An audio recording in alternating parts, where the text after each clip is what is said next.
Assalamualaikum warahmatullahi wabarakatuh.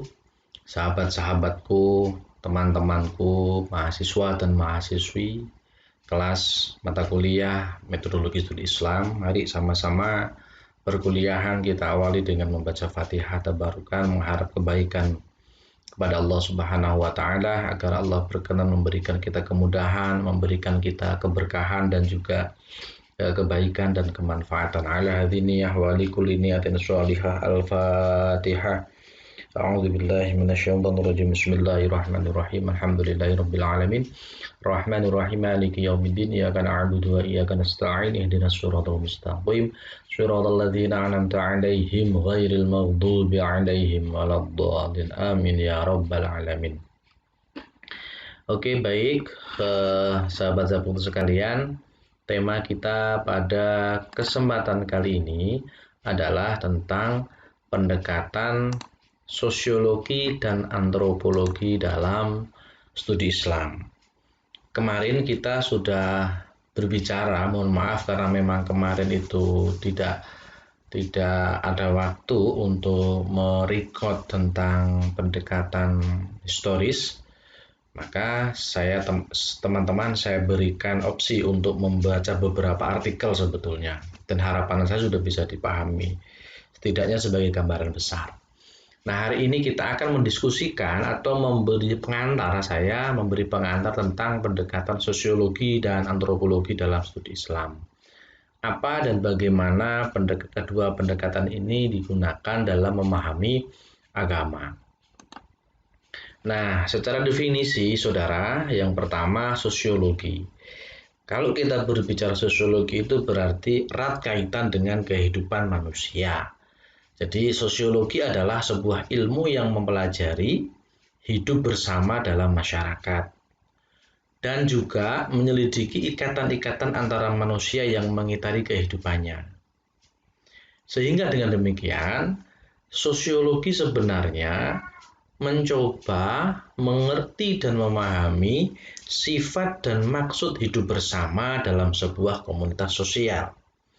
Kemudian juga mencoba mengerti serta memahami cara terbentuknya hal itu. Yang ketiga, mencoba mengerti tumbuh serta berubahnya perserikatan-perserikatan hidup dan kepercayaannya. Jadi sosiologi ini adalah sebuah ilmu yang sesungguhnya berbicara atau mengkaji tentang kehidupan masyarakat. Mempelajari bagaimana hubungan antara masyarakat satu dengan masyarakat lain, ikatan antara komunitas satu dengan komunitas lain, serta hal yang melingkupi kehidupan masyarakat itu. Inilah wilayah daripada ilmu sosiologi. Jadi ilmu sosiologi ini sudah saya tulis bahwa ilmu sosiologi sebetulnya ilmu yang menggambarkan tentang keadaan masyarakat lengkap dengan struktur, lapisan, serta berbagai gejala sosial lainnya yang saling berkaitan. Definisi lain oleh seorang tokoh, Prof. Selo Sumarjan dan Sulaiman Sumardi, ilmu yang mempelajari struktur dan proses-proses sosial termasuk perubahan sosial.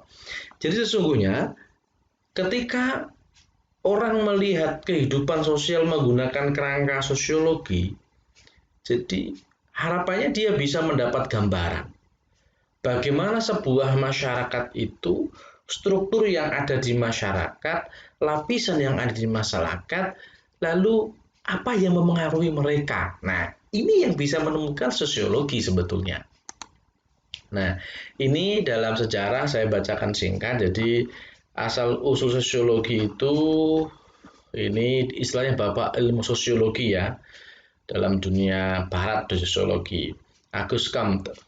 Ya, ini muncul pada tahun 1798 lahirnya. Ini dipandang sebagai seorang sosok disiplin bapak ilmu pengetahuan ini. Tetapi di dunia Islam sebetulnya jauh sebelum Auguste Comte lahir itu ada ilmuwan muslim yang bernama Ibnu Khaldun. Dengan karya monumentalnya Muqaddimah Ibnu Khaldun, ini sudah terjemahkan banyak itu ya, saya punya terjemahannya itu. Ini juga bapak sosiologi sebetulnya. Tetapi memang di kalangan ulama orang-orang barat itu yang lebih condong ya orang barat, tapi kita sebagai orang muslim punya ini Ibnu Khaldun. Dia lahir pada tahun 1333 ya, wafat 1408 dengan karya monumentalnya Muqaddimah Ibnu Khaldun ya. Bukunya agak tebal terjemahnya, itu Inggrisnya juga tebal sekali malah begitu. Lumayan lah ya. Oke, baik. Itu sedikit asal sosiologi. Setelah Auguste Comte juga ada Karl Marx yang terkenal sekali, Das Kapitalnya, kemudian Herbert Spencer, Emil Durkheim, dan Max Weber. Nah, ini tokoh-tokoh bahasanya itu pentolan-pentolannya sosiolog di barat begitu ya. Nah, jadi lalu bagaimana ketika sosiologi digunakan sebagai kacamata, Pak? Pendekatan itu kan cara pandang. Jadi pendekatan sosiologi adalah upaya memahami agama dengan jalan melihat hubungan yang terjadi antara agama dengan realitas sosial yang membentuknya. Jadi, misalkan begini, bagaimana agama itu ketika diamalkan, diyakini oleh masyarakat, ini dilihat apa yang terjadi antara agama dengan kenyataan atau fakta sosial yang membentuk masyarakat itu. Ada apa? Nah, ini sebetulnya kacamata sosiologi. Inilah fungsi atau definisi dari pendekatan sosiologi.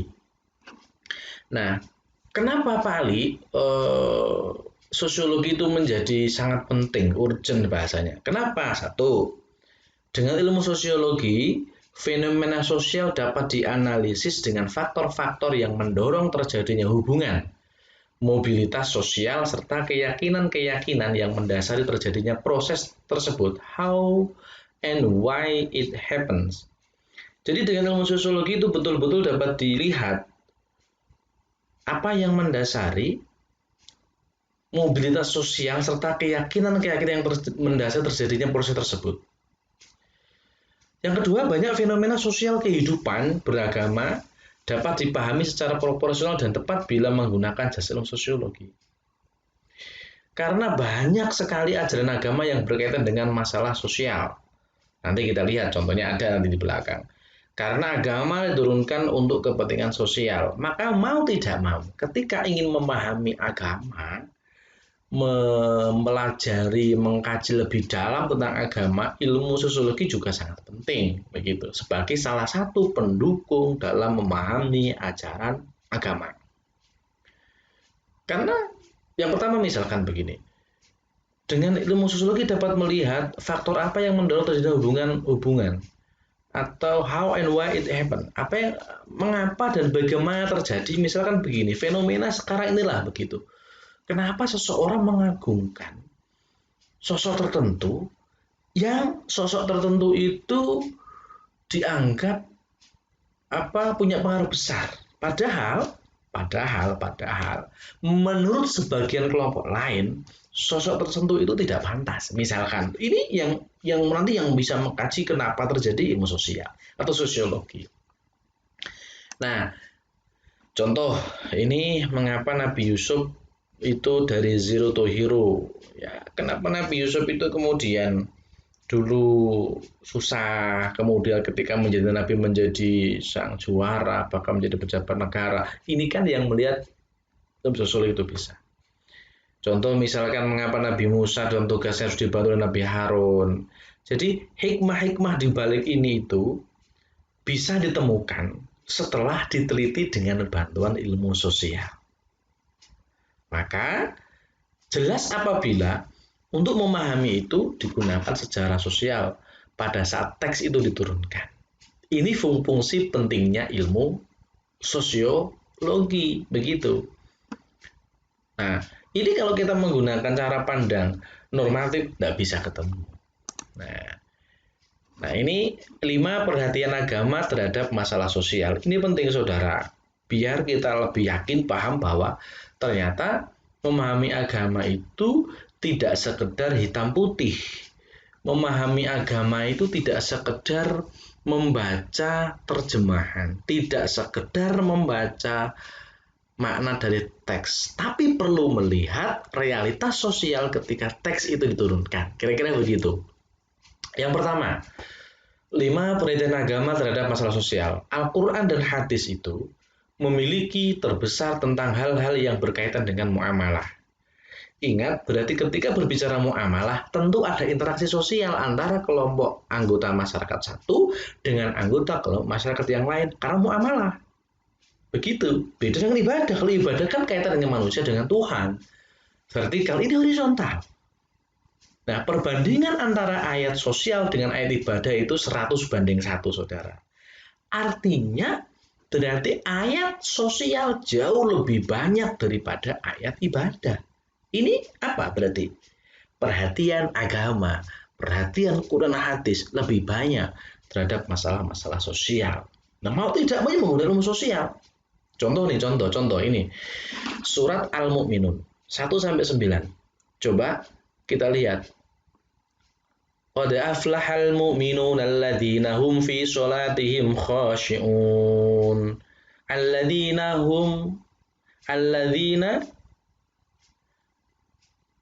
Qad aflahal mu'minuna alladzina hum fi sholatihim khashi'un. Jadi walladzina hum 'anil lagwi mu'ridun. Ini orang yang sholat khusyuk, menghindar dari perbuatan tidak bermanfaat, menjaga amal dan janji, dapat menjaga kehormatan perbuatan maksiat. Ini orientasinya kan apa? Sosial. Yang kedua, penekanan terhadap masalah muamalah ini membolehkan penangguhan atau perpendekan masalah ibadah individual bila waktunya bersama dan urusan ibadah bersama. Masalah muamalah ini membolehkan menangguhkan masalah ibadah bersifat individual. Contoh, penerapan sholat jamak. Ada sholat jamak dan qashar dalam safar. Tentu kebolehan sholat jamak dan qashar ini mempertimbangkan waktu kebersamaan dalam perjalanan. Nah, ini kan bukti masalah muamalah bisa di satu sisi, mohon maaf, bisa dikalahkan atau bisa menangguhkan persoalan ibadah yang bersifat individual. Yang ketiga, masalah pahala. Contoh, ibadah yang mengandung segi kemasyarakatan diberi ganjaran lebih dari ibadah yang bersifat perseorangan. Sholat jamaah. Ketika jamaah ketika munfarid 1, tapi ketika jamaah 27. Ini apa? Agama lebih memperhatikan masalah sosial. Itu kalau dipikir seperti itu jelunturungnya. Yang keempat, masalah kafarat. Ibadah yang tidak sempurna atau batal karena melanggar pengatangan tertentu, perbuatan tertentu, maka tebusannya ialah melakukan sesuatu yang berhubungan dengan masalah sosial. Contoh, orang yang berhubungan pada siang hari di bulan Ramadan. Coba, tebusannya apa?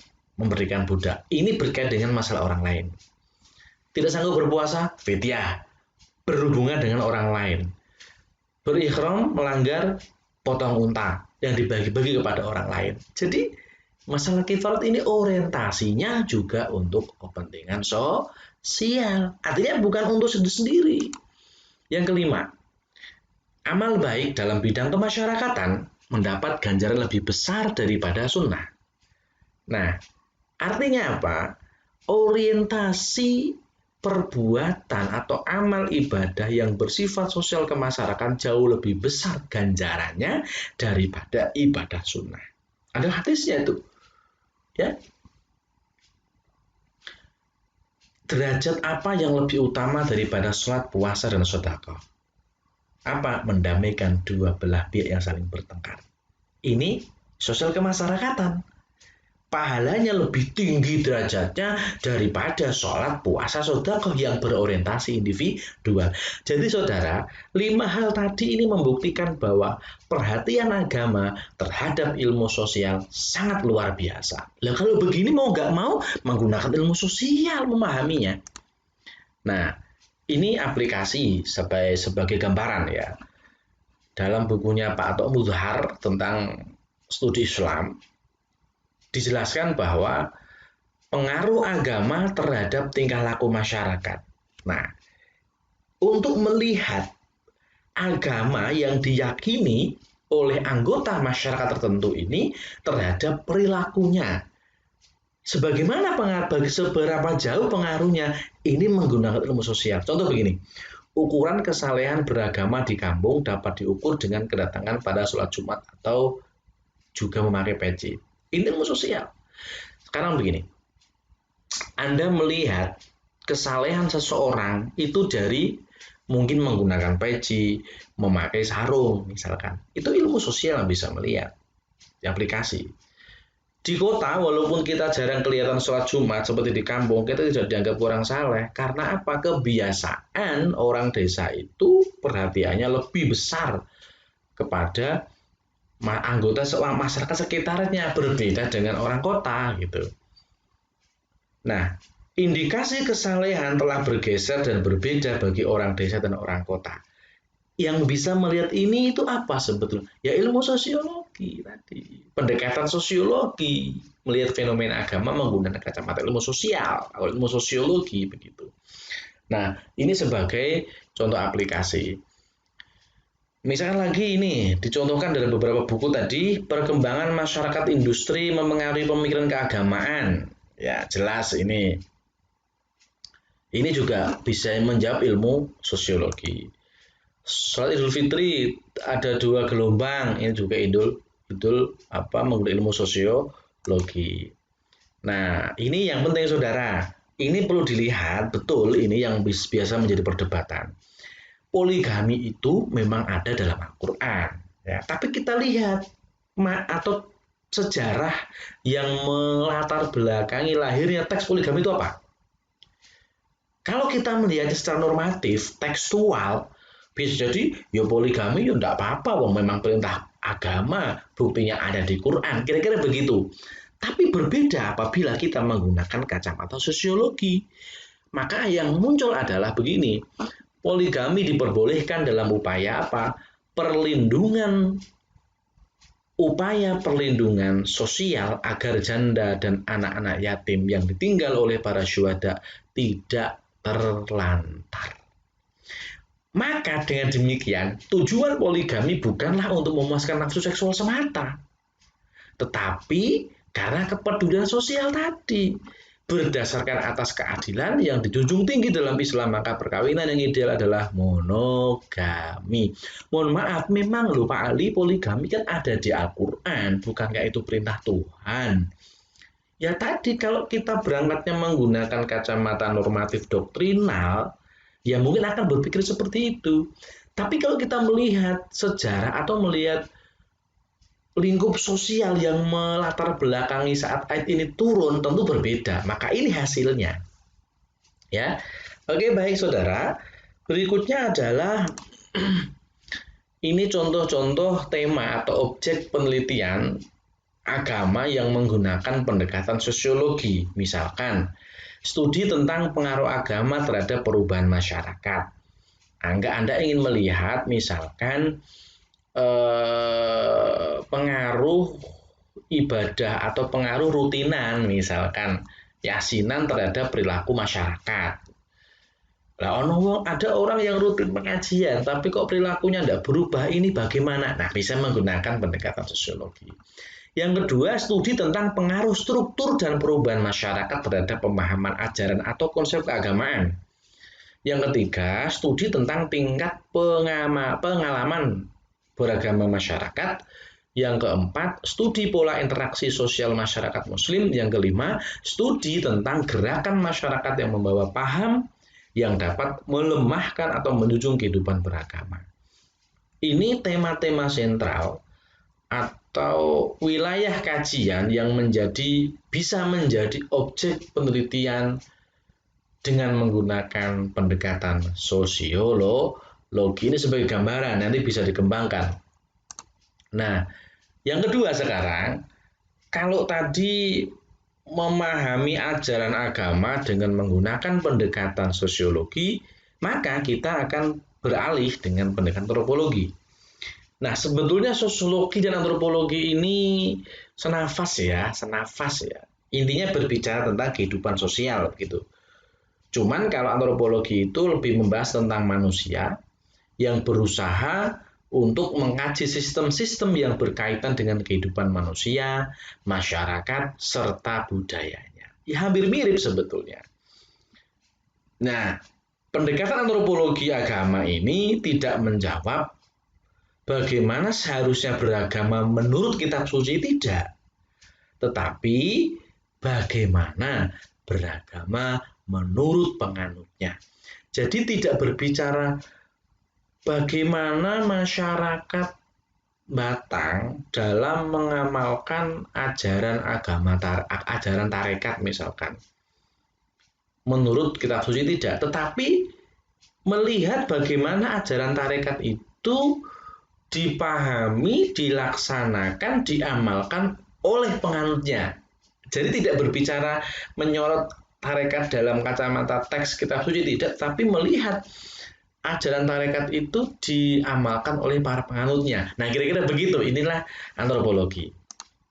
Nah, jadi pendekatan antropologi yaitu pendekatan yang atau upaya memahami agama dengan cara melihat wujud keagamaan yang tumbuh dan berkembang dalam masyarakat.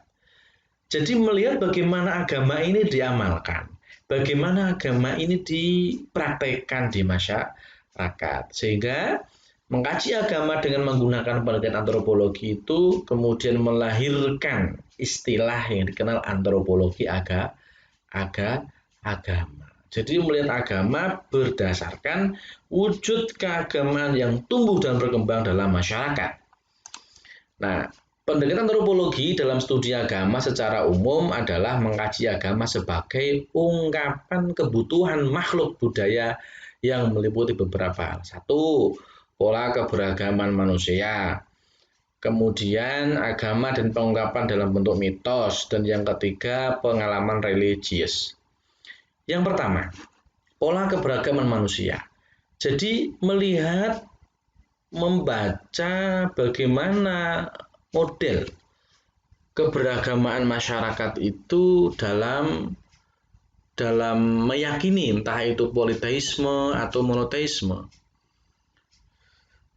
Percaya terhadap satu keyakinan atau beberapa keyakinan Tuhan, tentunya maksudnya begitu. Yang kedua, mengungkap dalam bentuk mitos, simbol, tarian, ritual, upacara, pengorbanan, semai, dan selamatan. Jadi begini, contoh begini yang kalau saya sering mencontohkan begini. Kenapa orang kalau akan melakukan, misalkan mendirikan rumah, itu ada acara macam-macam. Ada ketika mau melubangi tanah atau memulai pondasi itu ada selamatannya.